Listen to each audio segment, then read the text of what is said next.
好奇，潔白嘅世界未有咁多顧忌，有自己氣味總帶住兩分力量散發出嚟，希望可以感受一次將時間倒流，但現實係過去與過去冇得翻轉頭，學生要考試優秀，但人要工作緊湊，到最後要發號世界進步。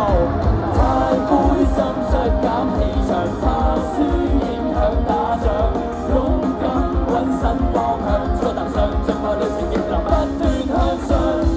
現實令我好無奈，日復日過得似比賽，傷勢掩蓋，努力再去用愛令世界人畜無害，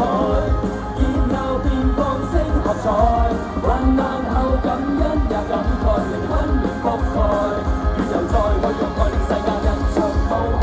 終於到現實世界，本來嘅憧憬在消退，千變萬化嘅人生百殘忍，仲在反省，學習配合大人嘅指示，對錯事冇反應習慣，低頭表示。我冇意見，你話事。